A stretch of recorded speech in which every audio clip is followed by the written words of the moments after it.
Glosa Ordinária. Olá a todos, bom dia, boa tarde, boa noite. Este é mais um episódio do Glosa Ordinária. Eu sou a Joana Gomes e hoje tenho comigo Pedro Monteiro para fazer uma série de perguntas ao nosso convidado, Aurélio Vargas Dias Toledo, professor na Universidade Complutense de Madrid, lusitanista, apaixonado pelos livros de cavalaria e também por Portugal. Olá Aurélio, olá Pedro. Olá, boa tarde. Um prazer estar convosco. Olá, Joana. Olá, Aurélio. Então, eu vou começar por dirigir ao Aurélio a primeira pergunta deste episódio, que é a seguinte. Como é que no teu percurso académico chegaste aos estudos portugueses? Sempre tiveste alguma curiosidade pela literatura portuguesa, pela cultura deste país vizinho, ou foi de outra forma? E como é que se processou esse teu primeiro contacto com a literatura portuguesa? Pronto, tudo começou através dos meus pais, sinceramente. Quando éramos crianças, costumávamos ir a Portugal de férias e pronto, isso marcou-me. E de facto acho que o meu amor por Portugal vem da minha mãe e do meu pai.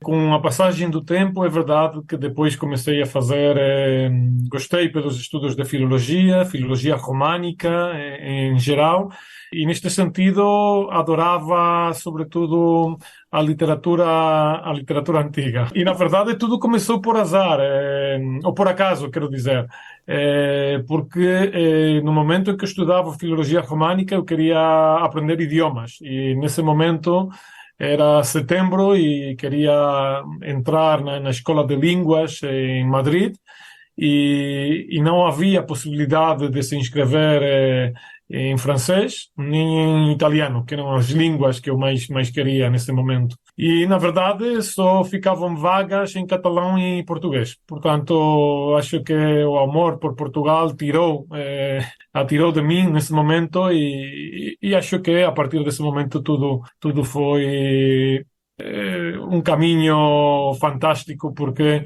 a partir daí comecei a estudar a língua portuguesa em profundidade e depois fiz o meu Erasmus em Coimbra, na Universidade de Coimbra, que foi uma experiência que me marcou consideravelmente para o meu futuro académico, sem dúvida nenhuma. E depois gostava dos livros de cavalarias, na verdade.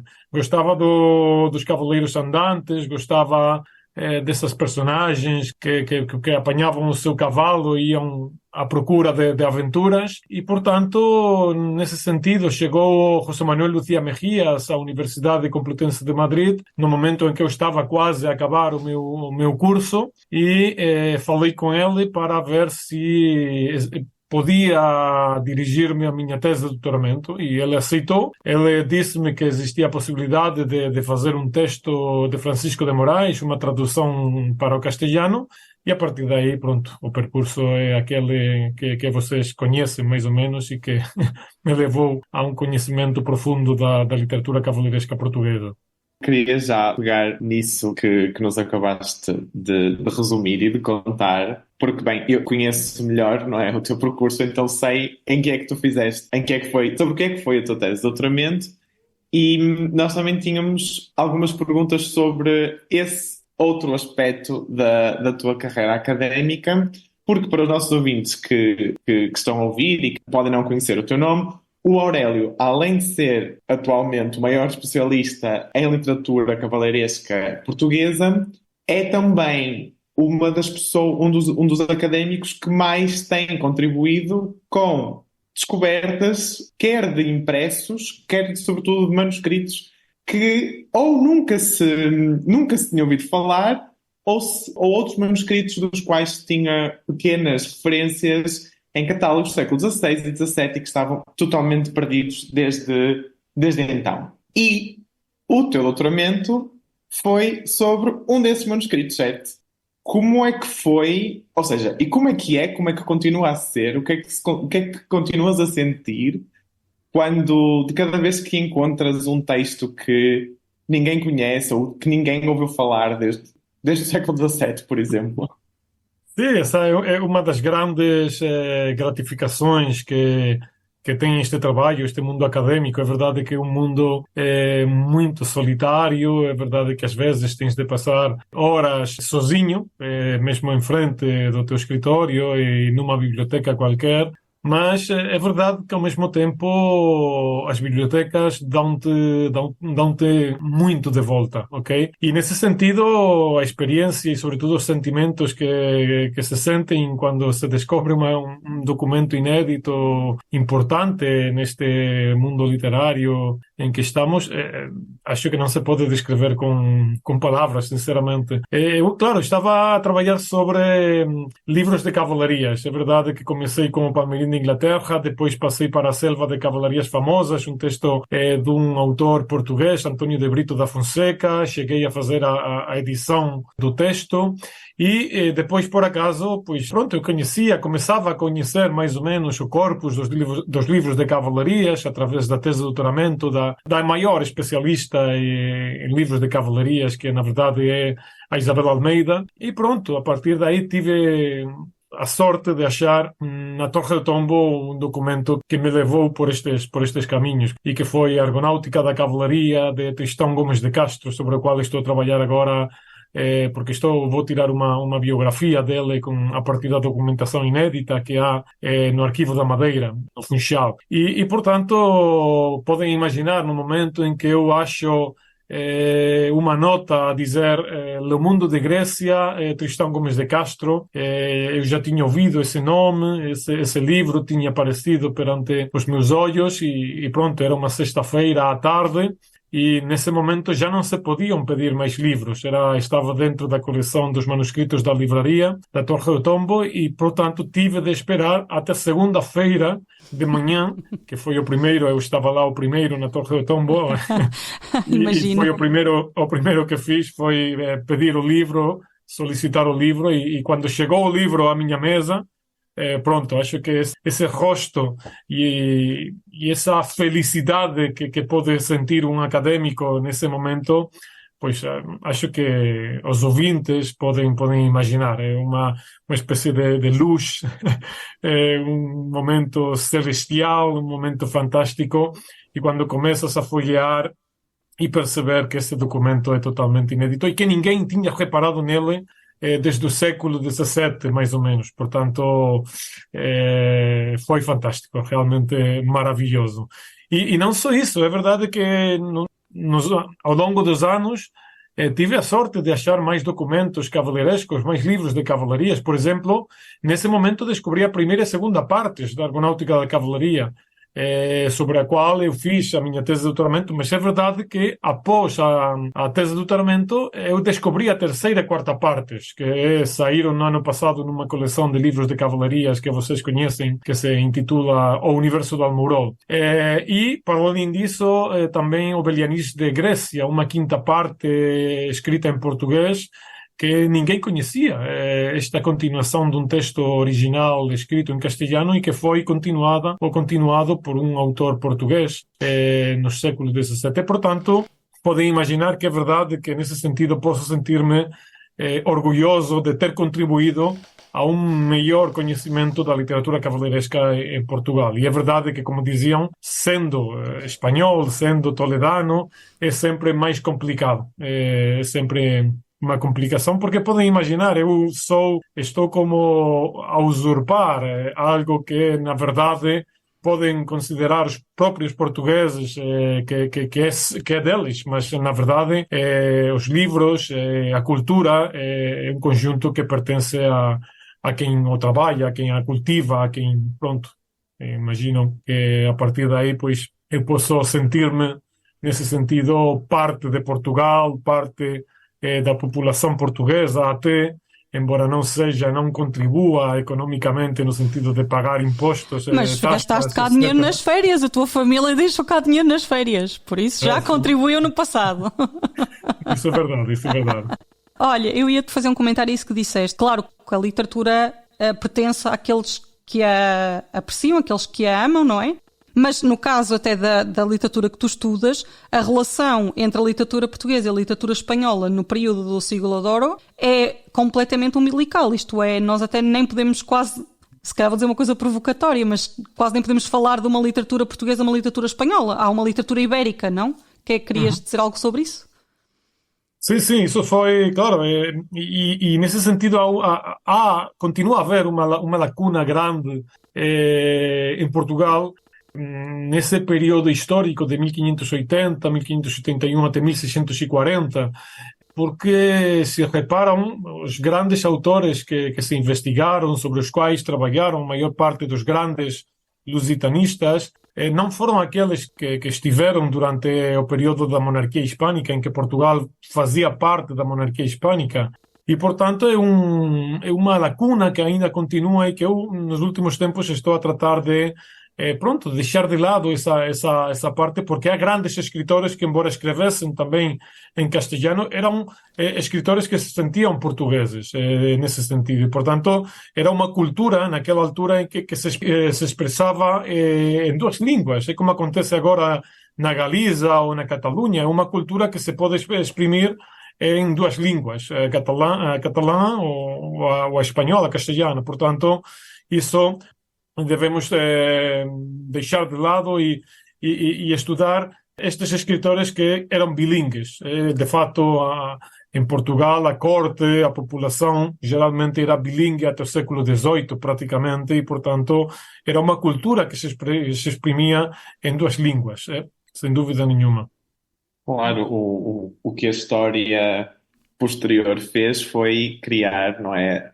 Criar e sedimentar a ideia de uma cultura portuguesa, muito portuguesa, arraigada, não é? E então, necessariamente, separar a literatura portuguesa da literatura espanhola nesse período específico. E mesmo antes, não é? Quando a corte era bilíngue, provavelmente desde o início do século XVI, e temos imensos, não é? Inclusive, Camões escreveu nas duas línguas, e o Vicente escreveu nas duas línguas, não é? Mas é como se, obviamente, para a cultura portuguesa dá jeito ocultar ou não dar tanta importância a esse bilinguismo. Eu queria, tu mencionaste brevemente do universo de Almorol. Eu sei do que é que se trata, mas acho que os nossos ouvintes não sabem o que é. Então, queria te perguntar como é que surgiu, ou primeiro, o que é o universo de Almorol? Como é que surgiu? Onde é que se desenvolveu? E onde é que o podemos encontrar agora? Sim, o Universo Almorol é um projeto que eu apresentei na Universidade de Porto, no Seminário de Literatura Medieval, que vocês conhecem, porque vocês fazem parte do Instituto de Filosofia, onde faz parte este projeto, ou este grupo de investigação, e foi aí onde desenvolvi e apresentei este projeto para dar a conhecer a matéria cavaleiresca portuguesa dos séculos XVI até o século XVIII. Acho que era importante, era um acervo bibliográfico que nunca foi muito estudado e, portanto, a ideia era dar a conhecer e pôr à disposição do público em geral uma série de textos que foram fundamentais e que são fundamentais para compreendermos muito melhor o século XVI e o século XVII português. Séculos cheios de grande literatura escrita nomeadamente em português, mas também em castelhano. E neste projeto a ideia era tratar de dar a conhecer também o teatro cavaleiresco, também crônicas com elementos cavaleirescos, histórias de cavalarias breves, tudo o que tivesse a ver com o mundo das cavalarias, da literatura cavaleiresca, ok? E nesse sentido desenvolvi uma base de dados que se pode ver hoje na rede, o Universo de Almorol, que está dentro do portal de literatura hispânica Parnaseo, sediado na Universidade de Valência, chefiado, dirigido pela professora doutora Marta Haro, uma das maiores especialistas em literatura medieval espanhola e hispânica. E aí é possível ver uma grande parte, ainda faltam bastantes coisas, porque no início tive uma bolseira que vocês conhecem, a Eduarda Rabassal, que contribuiu e que participou neste projeto e que depois não havia mais dinheiro e realmente estou sozinho a desenvolver este projeto e aos poucos estou a tratar de inserir mais informação sobre os textos que aí aparecem. E a ideia também era, ao mesmo tempo que desenvolvia este projeto na rede, esta base de dados, era criar uma coleção de livros de cavalarias, uma coleção de textos cavaleirescos que tivesse uma relação direta com o universo do Almorol. De fato, a coleção de livros de cavalarias que está a ser publicada desde 2021 é o universo do Almorol, que aí... E a ideia é dar e publicar todos os textos de cavalarias publicados durante este período de tempo. De facto, tu, Pedro, acho e espero que neste mesmo ano possam sair os teus 2 volumes do Memorial das Proezas da Segunda Távola Redonda, ok? É um projeto, portanto, que tive a sorte de dirigir e de gerir na Universidade do Porto, onde tive e dispus de 50.000 euros, era um projeto europeu, e com esse dinheiro contratei uma bolseira e ao mesmo tempo tive a oportunidade de viajar. Há gente que não aproveita estas bolsas, estes contratos, eu aproveitei no máximo, praticamente gastei os 50.000 euros, viajei a Nova York, viajei a Paris, a Londres, Lisboa, Madrid, Simancas, Sevilla, por todos os lugares. E em cada uma destas bibliotecas onde eu estive, tive a sorte de achar documentos inéditos e documentos, que ninguém conhece. É verdade que eu tive a oportunidade e tive dinheiro para isso, mas há gente que também tem oportunidade e não faz uma parte que deve ser essencial na formação e no desenvolvimento de qualquer projeto, que é viajar e ir às bibliotecas, que é onde estão os documentos. É verdade que fora da Torre do Tombo, fora da Biblioteca Nacional de Lisboa, por exemplo, há outras bibliotecas que continuam a ser inexploradas, ok? E no momento em que qualquer um de nós vai a uma destas bibliotecas, é muito fácil achar documentos novos, sobretudo no que diz respeito aos manuscritos, que é uma parte, um acervo da literatura portuguesa que ainda precisa de uma maior atenção. Não sei se pode dever a uma preguiça por parte dos investigadores, que, claro, um manuscrito sempre precisa de uma maior atenção, maior dedicação de tempo, etc. Mas é verdade que o acervo manuscrito continua a precisar de uma maior atenção por parte dos investigadores. No momento que um vai a uma biblioteca deste tipo, acha documentos de autores importantes, como eu próprio descobri. Fica aqui o repto aos nossos ouvintes. Há muitas bibliotecas por explorar. Portanto... Sim. E bibliotecas privadas também. Há bibliotecas privadas, mas isso tem a ver com... isso já é diferente. E todos conhecemos algumas bibliotecas privadas que não deixam aceder, ou que só deixam se tens boa vontade com o diretor ou com a pessoa responsável. Sim, portanto, falamos agora dos temas que tu trabalhas mais diretamente, mas tu assumes-te como um lusitanista, se não estou enganada. E, sim. Além, isto é uma pergunta com várias camadas. Além da literatura cavaleiresca, há outras coisas da literatura portuguesa que te interessam e que te fascinam, embora não sejam um objeto de estudo? Quais é que são? E, por outro lado, como é que te sentes enquanto lusitanista não português? Achas que há vantagens e desvantagens em ser lusitanista não português? Eu te posso acrescentar mais uma coisa. Ser um lusitanista, indicaste nas perguntas anteriores, ser um lusitanista espanhol, como é que é? Porque é diferente de não ser um lusitanista não português. Ok, em primeiro lugar a pergunta era outros géneros, outro tipo de literatura portuguesa. Sim. Interessa-me tudo, na verdade. Interessa-me a cultura portuguesa em geral e sobretudo a literatura portuguesa dos inícios da Idade Média, lírica galego-portuguesa, por exemplo, é fundamental, sobretudo por aquelas influências com a literatura provençal e a literatura castelhana. Esse aspecto de relações com outros âmbitos linguísticos, literários, acho maravilhoso. E, sobretudo, algumas cortes régias que vocês conhecem muito melhor do que eu, a corte de Dom Dinis, por exemplo, são fundamentais. E sempre achei um atrativo particular por aquela parte da literatura. As crónicas, com certeza, sobretudo por aqueles elementos de corte cavaleiresco que mais me interessam. E, com certeza, livros de viagens. Fernão Mendes Pinto, Itinerários à Terra Santa, a descoberta do Prestejão, por exemplo, esse contato dos portugueses com a Índia, com a África, com o Brasil, com certeza. Esses primeiros documentos de Pero Vaz de Caminha, por exemplo, que documentam esse contato entre os portugueses, os europeus, em definitivo, e os brasileiros, os indígenas brasileiros, é fundamental. Acho que isso, para mim, ver esses primeiros contatos, esses primeiros textos, são maravilhosos.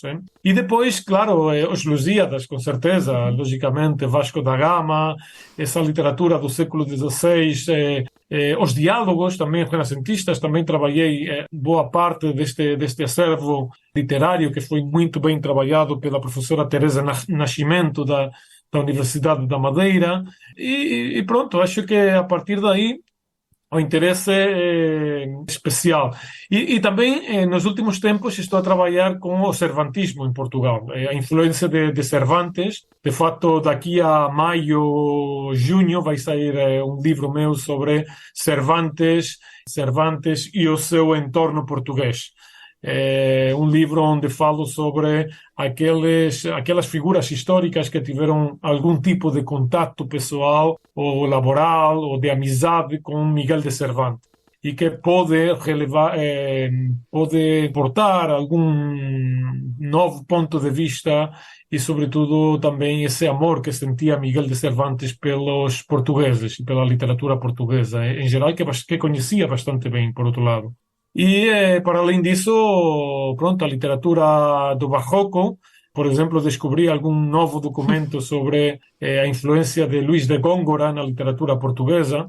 E vou publicar, sobretudo, estou a trabalhar numa exposição sobre Góngora no 2027, que haverá grandes fastos, grandes celebrações para comemorarmos essa geração do 27 que tem uma influência capital na figura de Luís de Góngora e, portanto, é um campo realmente que acho que é virgem, há poucos investigadores. E qual é o meu sentimento? Qual é, pronto, essa ideia de sentir-me lusitanista na Espanha?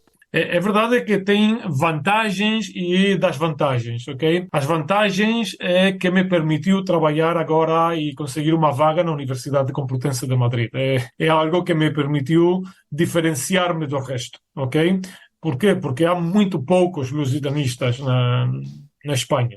E, portanto, há poucos que se interessem, na verdade, no estudo e na investigação na literatura portuguesa. Isso é verdade. E as desvantagens são que quando eu vou para Portugal, pronto, pois claro, vocês são portugueses e eu sou castelhano, sou espanhol e, portanto, sempre ou às vezes senti, não sei se denominar inveja ou, pronto, um sentimento de que eu não podia fazer parte e que sentia como que podia estar a usurpar uma parte da cultura que não me pertencia. Não sei, um sentimento esquisito. É verdade que isso já ficou ultrapassado porque a única maneira de ultrapassar esse sentimento é trabalhando. Trabalhar e mais trabalhar. E, a partir daí, podes ganhar um pouco de respeito nesse sentido e, na verdade, nos últimos anos senti um pouco mais de respeito. É verdade que sempre esse sentimento poderá acompanhar-me, mas trabalhando, acho que com isso é fundamental para silenciar vozes, ok? Portanto, realmente no início importava-me, mas agora já não me importo. Quero dizer, eu trabalho, gosto deste tipo de descobertas, de descobrir inéditos, gosto da literatura portuguesa, de autores portugueses que são fundamentais, não só para a literatura portuguesa, mas também para essa literatura hispânica da qual falava o Pedro Monteiro, e que temos de relacionar. Uma literatura não nasce e não se desenvolve isoladamente. Uma literatura tem influências de outros âmbitos e, portanto, eu posso aportar um pequeno, pronto, como se diz, grão de areia E é isso que estou a fazer, é aportar os meus conhecimentos e a minha paixão pela cultura portuguesa e nisso estamos. Sim, sim. Talvez haja, quando tu relataste agora este teu sentimento em relação a sentir-te como estrangeiro, porque te fazem sentir estrangeiro, talvez haja isso, um pouco esse sentimento nas humanidades, também noutros países, como se as humanidades fossem um pouco mais avessas a essa partilha ou à criação de uma comunidade científica que nas ciências, por outros motivos, não ocorre. Mas esperemos que sim. Espero, sobretudo, que aqui no Porto nunca tenhas sentido assim. Não. Foi sobretudo, acho que foi no início da minha carreira académica, mais em Lisboa do que no Porto, em Évora. Não, Senão acho que acabo era já o mais, episódio, desligo já isto. mais em Lisboa. Mas podem imaginar, temos Claro. grandes hispanistas britânicos, franceses, e pronto, temos um respeito enorme. Grandes cervantistas são norte-americanos, brasileiros. E portanto, não, isso. Mas como se consegue esse respeito? Trabalhando, ok? Trabalhando e não fazendo de uma outra maneira, criticar, não sei. A única maneira é trabalhar, conseguir um melhor conhecimento, porque eu nunca terei um conhecimento perfeito daquilo que estou a investigar, mas é verdade que posso aportar algo e é isso que estou a fazer, é desfrutar deste mundo que é tão apaixonante. Eu vou aproveitar para voltar a conversa um pouco ao outro mundo. Também faz parte não é, do trabalho do investigador, que é o mundo das aulas. E tu mencionaste que és professor na Universidade Complutense, e pegando nisso, eu queria te perguntar qual é a tua experiência de ensinar literatura portuguesa em Espanha. Qual é a reação dos alunos? Há interesse? Há cada vez mais interesse? E também, porque isto eu não tenho certeza, perguntar também se tu deste já aulas de literatura portuguesa noutros países, além de Espanha, diferenças, não sei, curiosidades, anedotas que nos possas contar. Sim, na verdade, pronto, a minha trajetória já começa a ser prolongada e é verdade que eu ensinei literatura portuguesa. Lembro, por exemplo, na Universidade de Pavia, na Itália. De facto precisavam de um professor de português e de espanhol e, portanto, eu tinha nesse momento esse perfil e estive 2 anos sucessivos a ensinar literatura portuguesa. Gil Vicente, literatura do século XVI e também um curso monográfico de livros de cavalarias portugueses nesse momento. E a verdade é que era um grupo escasso, era um grupo de 6 alunas, eram todas raparigas neste caso, se mal não me lembro. E é verdade que havia um certo interesse, porque na Itália os estudos portugueses têm uma longa tradição, né? Como bem sabem, sobretudo no que diz respeito à literatura medieval, à lírica galego-portuguesa, há grandes lusitanistas lá. Ana Ferrari, por exemplo, pronto, há grandes nomes da lusitanística. E depois na universidade, na University College Dublin, ensinei também cursos de literatura portuguesa. É verdade que eram cursos também monográficos, onde eu podia escolher à vontade e sobre diferentes épocas, que houvesse, pronto, que houvesse um reflexo das diferentes épocas para que os estudantes pudessem ter umas noções mais ou menos claras do que era a evolução da literatura portuguesa. Eu começava da literatura medieval, novamente livros de cavalarias, sempre tentava inserir parte de livros de cavalarias a partir da matéria arturiana, e depois também literatura portuguesa, literatura africana de expressão portuguesa e literatura brasileira. Portanto, lembro que ensinava também Vinícius de Moraes, literatura contemporânea brasileira, e ao mesmo tempo Mia Couto, que foi uma grande descoberta naquele momento e que os alunos realmente adoravam. É verdade que o curso e o grupo também não era muito numeroso, acho que podia ter perto de 10, 12 alunos, mas era um grupo seleto, um grupo que adorava e gostava da literatura portuguesa. E depois na Universidade Complutense é um pouco diferente porque estamos a trabalhar nos últimos tempos em desenvolver o português, o maior de português, que foi criado há poucos anos, 3 anos escassamente, e estamos a tentar atrair a atenção dos alunos, e é verdade que de momento temos 12, 15 alunos nos primeiros cursos, mas a ideia é conseguir desenvolver um percurso académico, nomeadamente em português, e que haja e exista a possibilidade de se especializar nos estudos portugueses.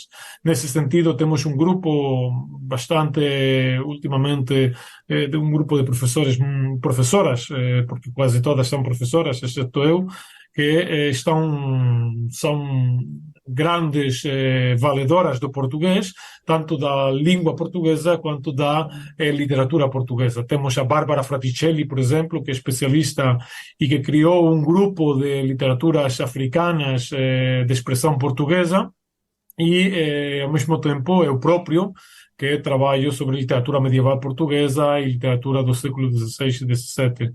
E os estudantes, há de tudo, ok? Temos de tudo. Estudantes que realmente acham que nessa matéria não podemos ensinar-lhes quase nada, e outros que gostam mesmo da cultura portuguesa e adoram a literatura medieval, a literatura dos séculos XVI e XVII, e pronto, temos um pouco de tudo, um pouco de tudo. É verdade que estamos a tentar desenvolver o português, e com a ajuda da Embaixada de Portugal em Madrid, todos os anos comemoramos, por exemplo, a leitura continuada dos Lusíadas, que foi uma ideia minha que eu apresentei à Embaixada de Portugal, e que tomaram a palavra e agora querem organizar todos os anos. De fato, no dia 6 de maio, vamos ter novamente uma leitura continuada dos Lusíadas, de maneira presencial, na Biblioteca Nacional de Madrid. Portanto, podem imaginar como este tipo de atividades podem ajudar a dar a conhecer os estudos portugueses em Madrid e fora de Madrid. Excelente. Eu lembro-me que quando tu começaste a fazer essa iniciativa, que eu até estive para participar e depois por razões pessoais não pude, foi muita pena minha. Lembro. Espero que haja outra oportunidade de repor aquilo que estou em falta, e uma vez que se vai organizar ao longo de vários anos, espero eu, haverá certamente oportunidade para isso. É muito interessante saber que em Espanha também começa a haver, e pela mão daqueles que trabalham de perto com a literatura portuguesa, uma iniciativa de a tornar presente, de a acarinhar e de a fazer chegar às pessoas que se calhar partem também de preconceitos. Haverá certamente outros preconceitos em Espanha diferentes daqueles de Portugal. Portanto, como somos vizinhos, quanto mais perto pior, e então esses preconceitos geram-se muito facilmente. E então espero que esse ensino e que o Major de Português aí na Complutense contribua justamente para desfazer esses preconceitos de parte a parte, e que tenham cada vez mais alunos a participar e inscritos nas cadeiras, quem sabe, depois mais à frente fazer a tese de mestrado, tese de doutoramento, pós-doutoramento e por aí fora. E pronto, eu tinha mais uma pergunta para... Nós, aliás, tínhamos mais uma pergunta para te pôr, que também... Como as perguntas que temos feito até agora, é uma pergunta desdobrada em várias. E então é um bocado uma pergunta já a lançar ideias para o futuro, que é: quais é que são as tuas apostas ou os teus conselhos para se desenvolver o conhecimento da literatura portuguesa no estrangeiro, portanto fora de Portugal, ou em países onde ela não está assim tão implantada, como não é o caso da Itália, como tu já referiste? E achas que os caminhos que se têm seguido ultimamente são bons? Achas que com o advento do digital e com a internet facilita ou atrapalha o desenvolvimento desse caminho, ou percorrer desse percurso em falta? E relativamente, em particular, à literatura medieval e à literatura pré-moderna, o que é que tu vês como futuro para os lusitanistas que se interessam por essas cronologias? Ok, vamos ver. Sim, são muitas perguntas, a gente tem noção. A primeira era sobre os estudos no estrangeiro, não? Sim, Estudos sim. Como é que portugueses. achas que conselhos ou que apostas tu parecem as mais viáveis para conseguir desenvolver e consolidar o ensino da literatura portuguesa no estrangeiro, nomeadamente em países onde ela ainda não está suficientemente conhecida ou implantada? Sim, sobretudo a ideia seria, pronto, primeiro entrar em contato com a embaixada de Portugal em cada um dos países, desses países, e sobretudo tentar estabelecer ligações com universidades portuguesas, sobretudo para que haja intercâmbios, porque isso ajuda mesmo muito. Lembrem que eu fiz o meu Erasmus em Coimbra, na Universidade de Coimbra. Foi uma grandíssima experiência. De fato, isso marcou-me definitivamente para me dedicar a este mundo lusitanista, ok? Isso, e a partir desse momento podem imaginar o amor que eu sentia por uma das cidades, uma das almas de Portugal, onde está a alma da Universidade Portuguesa, Coimbra, Lisboa, o Porto. E, portanto, eu sempre me mexi neste triângulo para além da Madeira, do Funchal, porque o meu Tristão Gomes de Castro era de lá, e também Évora. Portanto, as viagens sempre foram fundamentais e, portanto, eu sempre potenciaria essa ideia de intercâmbio, de conhecer a cultura sempre no lugar, ok? Conhecer a gente e conhecer a gastronomia, que também é importante, é tudo, ok? A segunda pergunta era sobre o tema do digital, se isso pode ter ou pode prejudicar, não, Joana? Sim, ou seja, sim, se achas que caminhos é que ainda há para percorrer relativamente a isso e se achas que o digital é uma vantagem ou um recurso positivo ou negativo nesse caminho a percorrer. Sim, pronto, o digital sempre facilita, sobretudo no que diz respeito à investigação, ao contato com, por exemplo, textos que são, de outra maneira, seriam impossíveis de localizar. Lembrem que, por exemplo, há alguns textos, teses de doutoramento, por exemplo, que estão na Biblioteca Nacional de Lisboa e que não se podem consultar e, portanto, sempre o digital pode ajudar a oferecer um maior conhecimento da cultura portuguesa, da literatura portuguesa e sempre pode ajudar. É verdade que eu adoro o papel, ok? Eu adoro, eu venho dessa tradição do livro antigo, dos manuscritos, e para mim acho que é fundamental estar em contato com as bibliotecas, estar em contato direto com os livros antigos, com os manuscritos, manuseá-los, tocá-los, ok? Isso é fundamental, porque a informação que pode dar esse contato direto com o livro não o dá um ecrã, ok? De um computador. Isso é impossível, ok? E sobretudo no momento em que está dentro de uma biblioteca, um dado, um elemento, uma referência bibliográfica, etc., pode levar a uma outra obra importante, que foi, por exemplo, o que me aconteceu na própria Biblioteca Municipal do Porto, que eu já contei, que vocês conhecem, quando eu descobri uma novela, um romance pastoril de 1640, Os Desenganos de Flerício, que era, eu estava na biblioteca, não sei se posso contar isso, estava na Biblioteca Municipal, estava a tirar fotos digitais de artigos, de livros, que na verdade não se podia nesse momento, agora já se pode, mas nesse momento não se podia, ok? Agora que estamos em petit comité, posso dizê-lo. E nesse momento a responsável pela sala disse-me que o que estava a fazer. Ele sabia perfeitamente o que estava a fazer e, portanto, eu tinha aberta uma gaveta. Eu disse que estava a ver alguns papéis de manuscritos antigos e não sei o quê. E a senhora convidou-me a sentar-me perto dela, ok? Na biblioteca municipal. Então, Agora é sempre assim, agora estás com uma senhora ao teu lado. e então, nesse momento, comecei pronto, já sabem, podem imaginar, a deitar-me à espreita dela, nesses documentos, nessas referências, e, por acaso, apanhei uma referência a esses desenganos de Flerício dedicados a Dom Rodrigo da Cunha. É uma importante figura no Porto e no âmbito da cultura portuguesa, que também foi mecenas do Lope de Vega, por exemplo, uma figura muito importante e que financiou algumas edições do Camões, ok?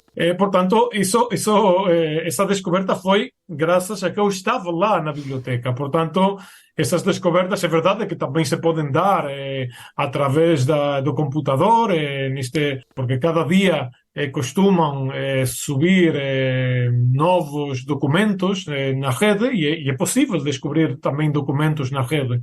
Mas esse contato direto com os manuscritos, com os livros antigos, a informação que pode dar essa descrição codicológica ou tipobibliográfica, não é possível com os textos digitais. E, sobretudo, o fato dos livros em papel, que não tem nada a ver com estes ecrãs digitais que não permitem... Bom, pronto, hoje é verdade que podes utilizar uma caneta e podes fazer anotações, mas não é o mesmo tipo de leitura do ponto de vista até psicológico, etc., no que diz respeito ao livro tradicional, ao livro em papel. Portanto, isso é fundamental.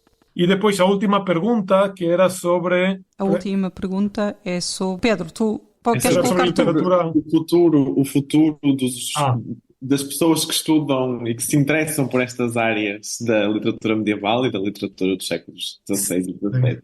Sim, isso é verdade que estamos numa crise espetacular, como nunca antes tínhamos estado, eu acho.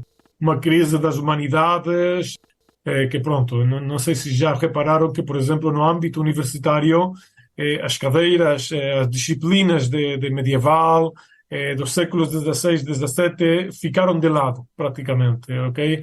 Ficaram como algo que pode ser até simpático, mas que não vale a pena investigar sobre esses campos, não vale a pena conhecer esse mundo que é fundamental para conhecermos e para, sim, termos um conhecimento da literatura contemporânea. Não podemos estudar autores como Fernando Pessoa, não podemos estudar autores como Federico García Lorca, etc., etc., sem termos um conhecimento do romanceiro, sem termos um conhecimento da literatura, da lírica galego-portuguesa, etc. Portanto, é verdade que estamos numa situação crítica e todos somos culpáveis, nomeadamente os políticos, mas também nós que não fazemos ou que deixamos que façam à vontade e não estamos mais preocupados do nosso território, que ninguém mexa no nosso terreno, do que nesse terreno muito superior que é o desenvolvimento das humanidades em geral. E lembrem que, por exemplo, agora desconheço a situação em Portugal, mas o latim e o grego, o estudo do latim e grego, deixou de ser obrigatório nos estudos do ensino secundário. Pronto. Aqui nunca foi obrigatório, na verdade. Pronto. Mas aqui é isso. Já deixou de ser obrigatório, agora é optativo. Claro, quando tu eliminas a filosofia também, quando tu eliminas parte da raiz da tua cultura, onde estão as origens da tua cultura, a consequência é o que estamos a viver agora no âmbito universitário, que parece mais um ensino próprio do ensino secundário do que o ensino universitário, que é o topo, ok? O topo do nível cultural e educativo.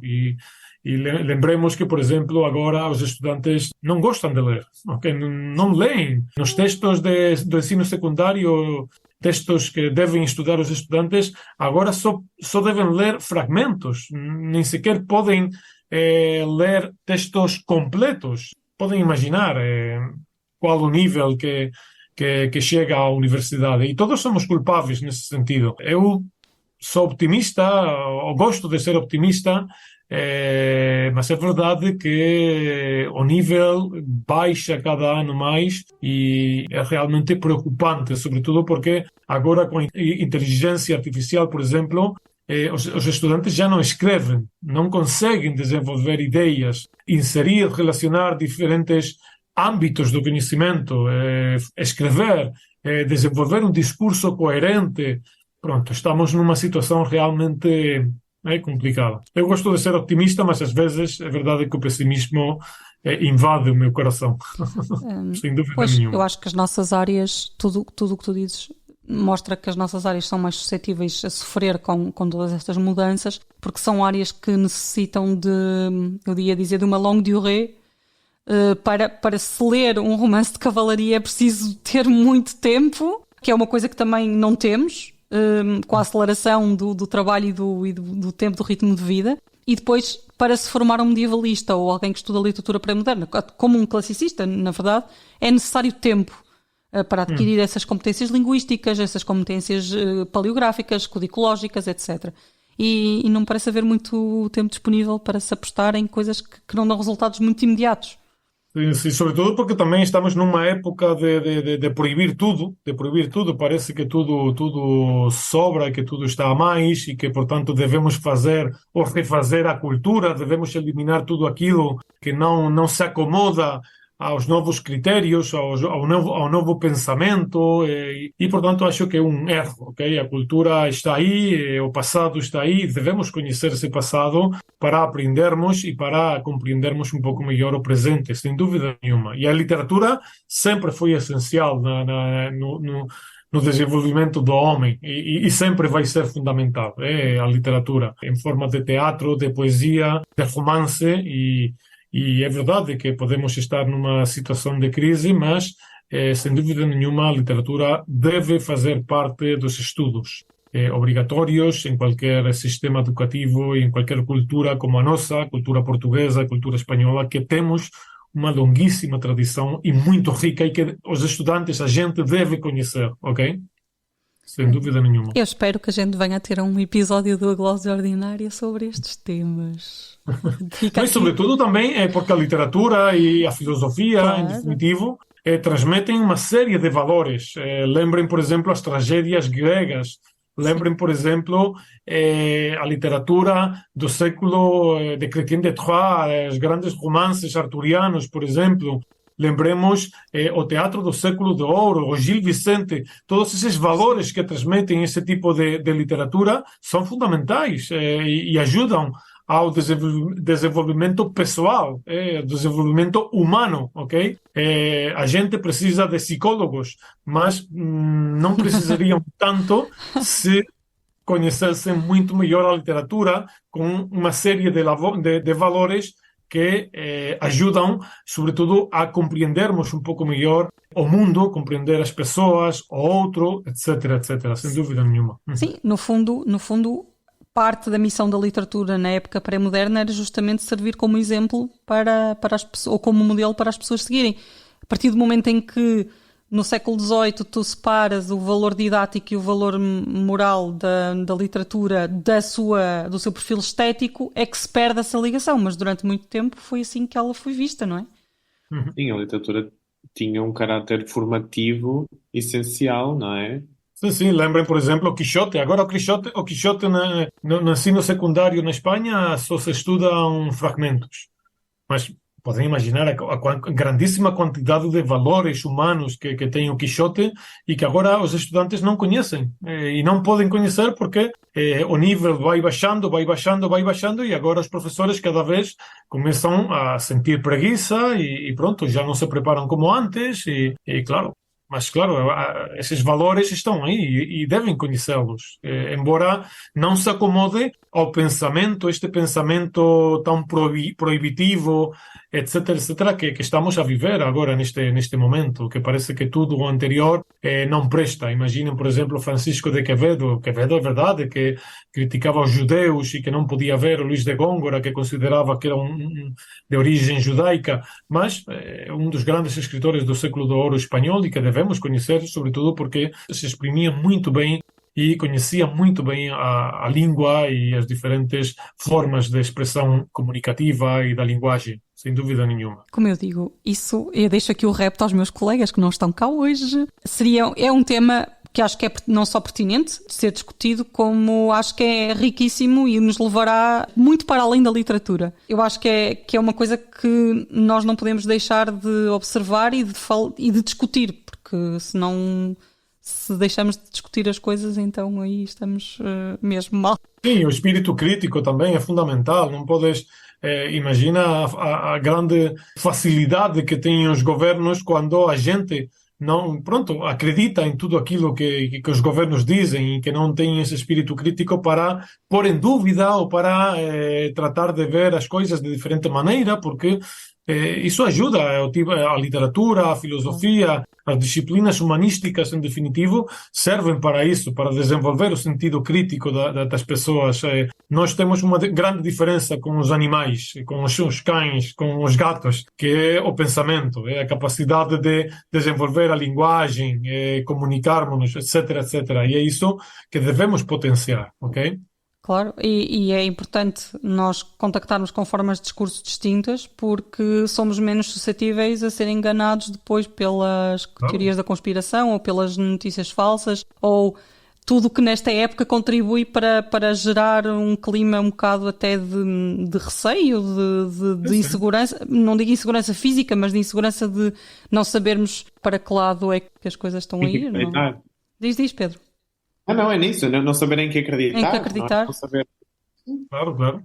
Sim. Não, é preciso ter um critério, para isso temos a cultura, temos grandes escritores, é preciso conhecer esses escritores. A literatura portuguesa é tão rica, riquíssima, e está tudo por fazer. Estávamos a falar no início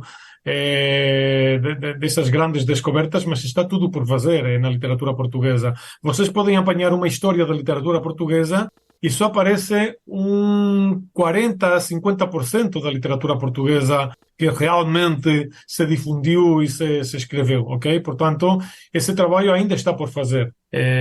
O estudo, a análise desses grandes textos que estão escondidos ainda nas grandes bibliotecas portuguesas, bibliotecas públicas, mas também privadas, é verdade. Sim.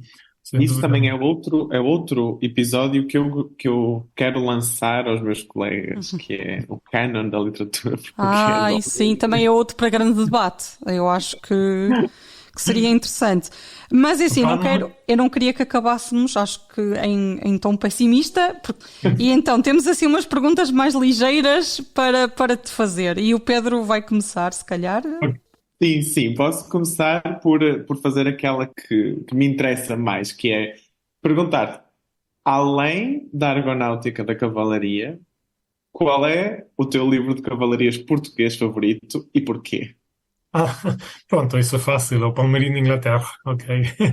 É aquele sobre o qual mais trabalhei também, e sobretudo porque tem tudo, representa tudo, é o Palmeirinho de Inglaterra. Lembrem que, não o disse anteriormente, mas o universo de Almoró tem esse nome por uma aventura que aparece no Palmeirinho de Inglaterra. É esse gigante Almoró que estava a guardar a bela Miraguarda, ok? E um castelo que está no meio do Tejo, que provavelmente vocês conheçam, no norte de Lisboa, um castelo templário lindíssimo e maravilhoso. Foi uma das primeiras viagens que eu fiz quando fui a Lisboa, e numa manhã cheia de nevoeiro, podem imaginar esse momento em que aparece uma parte da torre do castelo, pronto, uma cena maravilhosa. E sobretudo também por tudo aquilo que representa o Francisco de Moraes, porque está a metade, pronto, uma parte pertence ao mundo medieval, esse mundo dos cavaleiros andantes, esse mundo do amor cortés também, que é fundamental nos livros de cavalarias, mas ao mesmo tempo está a ilustrar uma parte do Renascimento, ok? Através desse contato que teve direto essa embaixada que fez na cidade de Paris, na corte francesa, na corte mais faustosa do momento. Lembremos que as damas adoravam os vestidos, tinham uma adoração especial por esse tipo de vestimentas, etc. É um livro que está a caminho entre o mundo medieval e ao mesmo tempo é o mundo renascentista, ok? Portanto, também o Francisco de Moraes, a sua biografia também bastante, muito interessante do ponto de vista biográfico, sobretudo contatos também com o Luís de Camões, etc. Francisco de Noronha, os condes de Linhares, uma das famílias mais poderosas do momento, e ao mesmo tempo descobri algum documento novo sobre o Francisco de Moraes. Sim, isso é ótimo. E pronto, então, para terminar, temos mais esta pergunta. Uma vez que o teu género literário preferido são os livros de cavalaria ou os livros de viagem, narrativas de viagens, queremos que nos contes uma aventura cavalariesca tua em Portugal ou uma viagem tua em Portugal. Um episódio. tu queiras partilhar. Tenho muitas, mas posso selecionar, por exemplo, no Funchal. A primeira viagem ao Funchal, no momento em que, podem imaginar, o Tristão Gomes de Castro, a descoberta do lugar por onde se mexeu Tristão Gomes de Castro foi realmente fundamental, sobretudo porque ao mesmo tempo tive a oportunidade de conhecer um grupo de pessoas fundamentais no Arquivo Regional da Madeira. Um grupo humano muito, muito, muito bom e que me permitiu ter um acesso direto à cultura madeirense, à cultura do Funchal. Essa viagem lembro-a com muito carinho. Marcelino de Castro acolheu-me com os braços abertos. José Pereira da Costa, que foi antigo diretor do arquivo da Torre do Tombo e que adorou a minha tese de doutoramento e que ainda lembro com grande orgulho as palavras que me disse no momento em que eu dei uma conferência sobre o Tristão, sobre a descoberta da argonáutica da cavalaria, e lembro com carinho essa forma, essa acolhida que me deram os madeirenses, realmente. E depois poderia comentar também viagens a Évora, viagens ao Porto convosco, por exemplo, o grupo ao redor do Instituto de Filosofia, o professor Mirinhos, o professor Miranda, a professora Rosário Ferreira. Sinceramente, foram viagens extraordinárias. Ou, por exemplo, em Lisboa. Em Lisboa, para além disso, tive também uma experiência aí não posso comentar, porque isto vai ser público, mas é verdade que tive uma experiência realmente muito negativa. Podem imaginar, eu estava sozinho a investigar na Torre do Tombo e tive uma experiência realmente muito negativa, uma situação de corrupção realmente, mas que prefiro não comentar por aqui. Vocês acho que podem conhecer a história pessoalmente por aquelas conversas que já mantivemos no passado, mas uma situação também negativa nesse sentido. É verdade que eu tive um pouco de tudo, mas a maioria foram experiências positivas. Portugal para mim representa, pronto, a minha vida académica e representa tudo, sinceramente. E assim é que está bem, porque os livros de cavalarias têm aventuras boas e aventuras más, não é? Sim, é como a vida. Exato. Eu tive o encontro com feiticeiros benfeitores e depois alguns que foram um pouco com dragões ou prejudicaram gigantes. com dragões, com Gigantes. Mas isso fica como uma anedota, fica como uma Exato. experiência que também contribui ao desenvolvimento pessoal. Isto é como tudo, a vida é um caminho e podes achar pessoas boas e pessoas más, ok? Tu deves ficar sempre com aquelas que te ajudam, aquelas que gostam do teu trabalho e deves continuar o teu caminho, acreditar naquilo que fazes e também ter uma vocação. No meu caso, eu tenho vocação, adoro dar aulas, adoro ensinar e dar a conhecer documentação inédita, textos novos, tratar de relacionar com outras culturas, porque isso é a literatura, é um relacionamento constante com outros âmbitos culturais e isso para mim é adorável. E sobretudo porque isto nunca acaba. Isto nunca acaba e nunca vai acabar. Vamos morrer e eu nunca chegarei a ler todos estes livros que estão mesmo atrás de mim. Não me digas nada. Pronto, eu queria agradecer muito ao Aurélio ter estado aqui connosco hoje. Um grande obrigada também ao Pedro, meu partner neste episódio, e agradeço evidentemente aos nossos ouvintes. Um bom dia, boa tarde, boa noite. Obrigado, Joana. Obrigado, Aurélio. E bom dia, boa tarde, boa noite. Até o próximo episódio. Muito obrigado. Boa tarde. Um abraço.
Glosa ordinária.